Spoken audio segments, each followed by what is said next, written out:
Welcome back, everybody. Now today I'm taking a look at this solar-powered power station by Rockpals. It's a 500-watt power bank that can be powered by this 100-watt solar panel. They say it's equivalent to 140,000 milliamp hours. Be sure to stick around to the end because I'm going to be giving away one of these solar panels. This seems to be pretty popular online, so let's see how it works in today's video.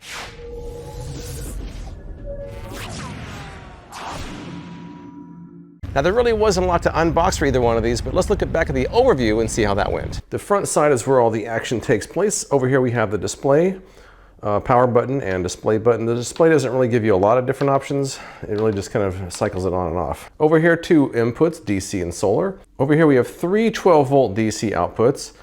On this side we've got two USB-A, USB quick charge, USB-C PD, and over here a couple of AC outlets. It weighs 12.3 pounds. You can charge it from multiple sources at once, DC and USB, which also speeds up the charging process. Charging it from the DC, it takes about 7 hours. With solar panels, that's going to vary based on the conditions. In ideal conditions, it can charge in up to about 8 to 10 hours via just solar. A lot of people use this for camping, CPAP machines, drones, laptops, RC batteries. You can even charge it in your car while you're driving. You can also charge this while it's being used to power other devices. Something to consider here in Las Vegas is the instructions say only charges between the temperatures of 0 and 40 degrees C.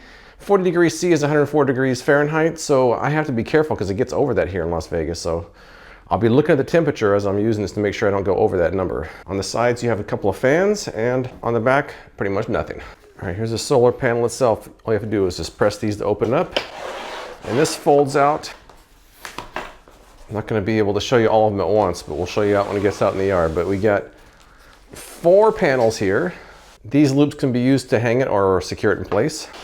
In here we have a bunch of different adapter tips that you can use to power different devices. Here is the charging cable. And on inside here, we've got DC, Type-C, USB 2, USB 1. So we have quite a few different connectors for charging directly from the solar panels themselves.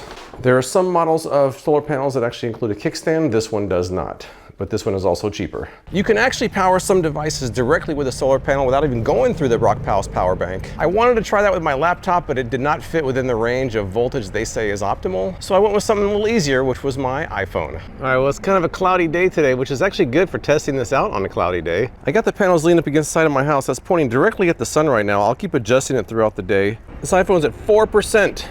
4% right now. It is plugged directly into the panels. We'll see how long it takes to charge this up on a cloudy day. Very cloudy. This should be interesting. All right, it's the 1 hour mark. Let's see how much is charged up. All right, we went from 3% to 60% in 1 hour, so that's pretty good. Not too bad, really.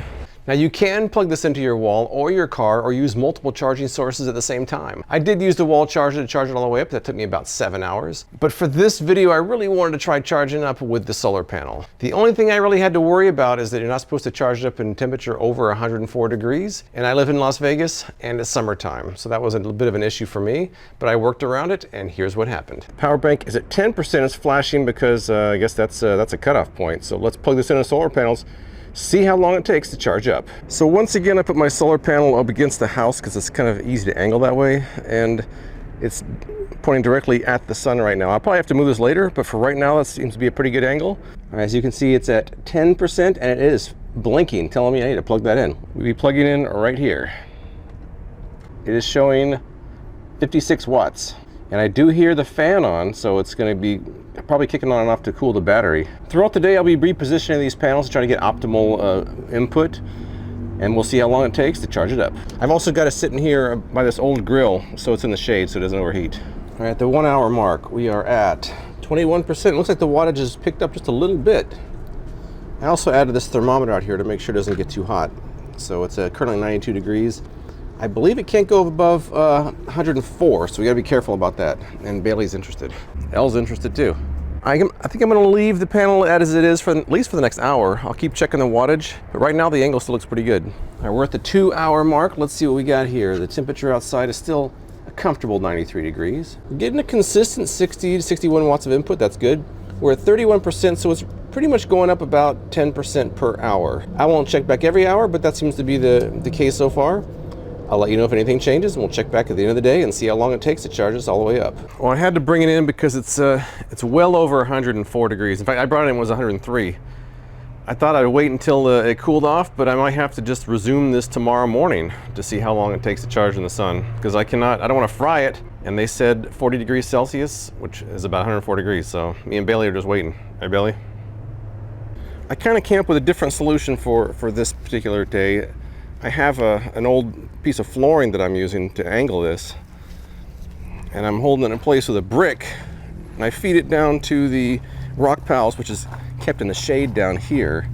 Now I left it off at around 50% yesterday, and yesterday it took about 4 hours to go up 40%, so about 10% per hour. I'll finish charging it up today and see how long it takes. What I like about this solution is that it's a little bit easier to angle. I could probably lay it flat on the table if I had to. I can move it around, so it's a pretty low-tech solution, but I think it's going to work for me.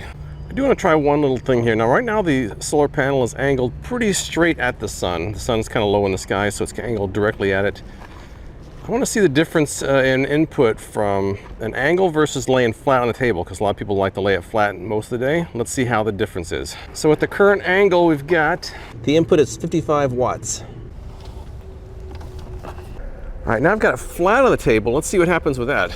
So now we're at 45, so the angle definitely makes a difference. I'll leave it at this configuration for now and maybe adjust it later on in the day, unless it gets too hot again. Probably can't really see it in this light here, but it's at 98% right now. 9 hours total to get 90% charged, which means 10% per hour is accurate. Now, because this particular model of solar panel doesn't have a kickstand, I was wondering how other people out there prop theirs up, so I went online and looked for pictures, and I was kind of surprised at the variety that people used. There didn't seem to be any standard whatsoever, and people would get pretty creative with it. I guess as long as it's facing the sun, it doesn't really matter. The rule of thumb, if you don't really want to move it, is to have them facing south. Some people just lay them flat, and some people like to just adjust them throughout the day. I've even seen some people put it on their car windshield like this. Next up, I wanted to try a real-world test, so I had movie night out in my backyard. It's Freakin' Reviews movie night. I've got my television out in my backyard. I'm gonna plug it into the Rockpals, fire it up, and hopefully watch an entire movie while I'm sitting out here. Let's check it out. All right, we got 95%. Now let's plug the TV in. There you go, it's plugged in. Wattage isn't too bad. I got my laptop here plugged into it. I'm gonna fire up a movie, see how long it lasts. Hopefully the entire time. Oh, we have television out here. It's kind of going somewhere in between 80 and 90 watts here. This is kind of cool, actually.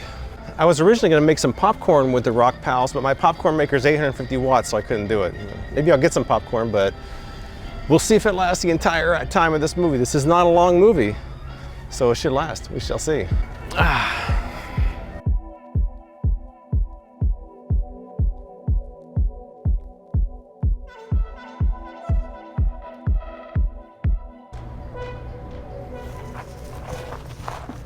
All right, the movie's over. Let's check it. All right, still at 68%. That movie was an hour and 10 minutes long, so not a real long movie. Quite a bit of juice left, so I'm kind of happy about that. And that concludes the Freakin' Reviews movie night. Bailey. Now, the number of devices you can power with the Rockpals really depends on the power demands of the device itself. If you're just sticking to low power devices, it can do quite a few at once. In fact, here's my test where I powered 5 devices at one time. Real world test here. I'm going to try to power 5 devices all at once. First up is the television. That one I used in my test the other night. We have this floor fan. I've got an iPhone that's almost completely dead. I've got a couple of GoPro batteries, and I've got my Coolify 2, and we'll see how each one does. In fact, what I'm going to do is plug each one in individually, see what kind of power draw they have, and then plug them all at once. All right, the iPhone is going to pull, looks like 10 watts. The GoPro is pulling a massive 2 watts. Coolify, 10 watts. Floor fan's pulling about 44. And the television, when I put the television on, I hear the fans kick on, so it's definitely pulling more power here. But it's pulling, it looks like just under 100 watts. I'm gonna plug the rest back in now and see what we got. Total of about 145. Here we go, we got the television. That's a good, and Bailey's not very impressed. She's turned her back to the TV. She's upset about this for some reason. I guess she does not like solar generated power. We got the television. We've got the floor fan. The iPhone is charging. GoPro is charging both batteries. Coolify is charging. And we still have a lot of room to go. I mean, we're only pulling 150 watts. This can go up to 500. I will come back in about an hour and see how this is looking. Maybe Bailey will have warmed up to it by then. Elle's not too impressed either. All right, we're at the 1 hour mark, right, Bailey? The television is still going, the fan's still going. iPhone is at 79%, it started at 15%. Both GoPro batteries are done charging. Looks like the Coolify has gone up to about 87%. We're at 64% after 1 hour powering all 5 devices. So we probably get about a little over 2 hours to power all 5 of these.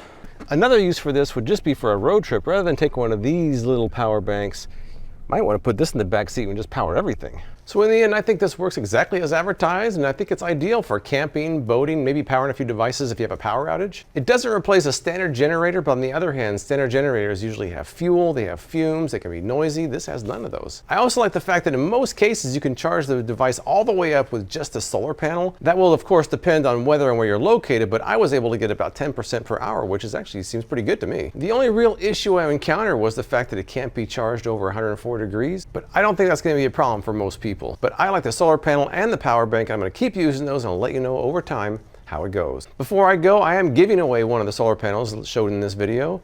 Just click the link below and you can see how to enter. And if you're watching this video after July of 2022, still click the link because I'm always giving away stuff on my website. But that's all I've got. If you've used the solar panel or the Rockpals power station, tell me what you think in the comments below. I appreciate you watching and I'll see you next time.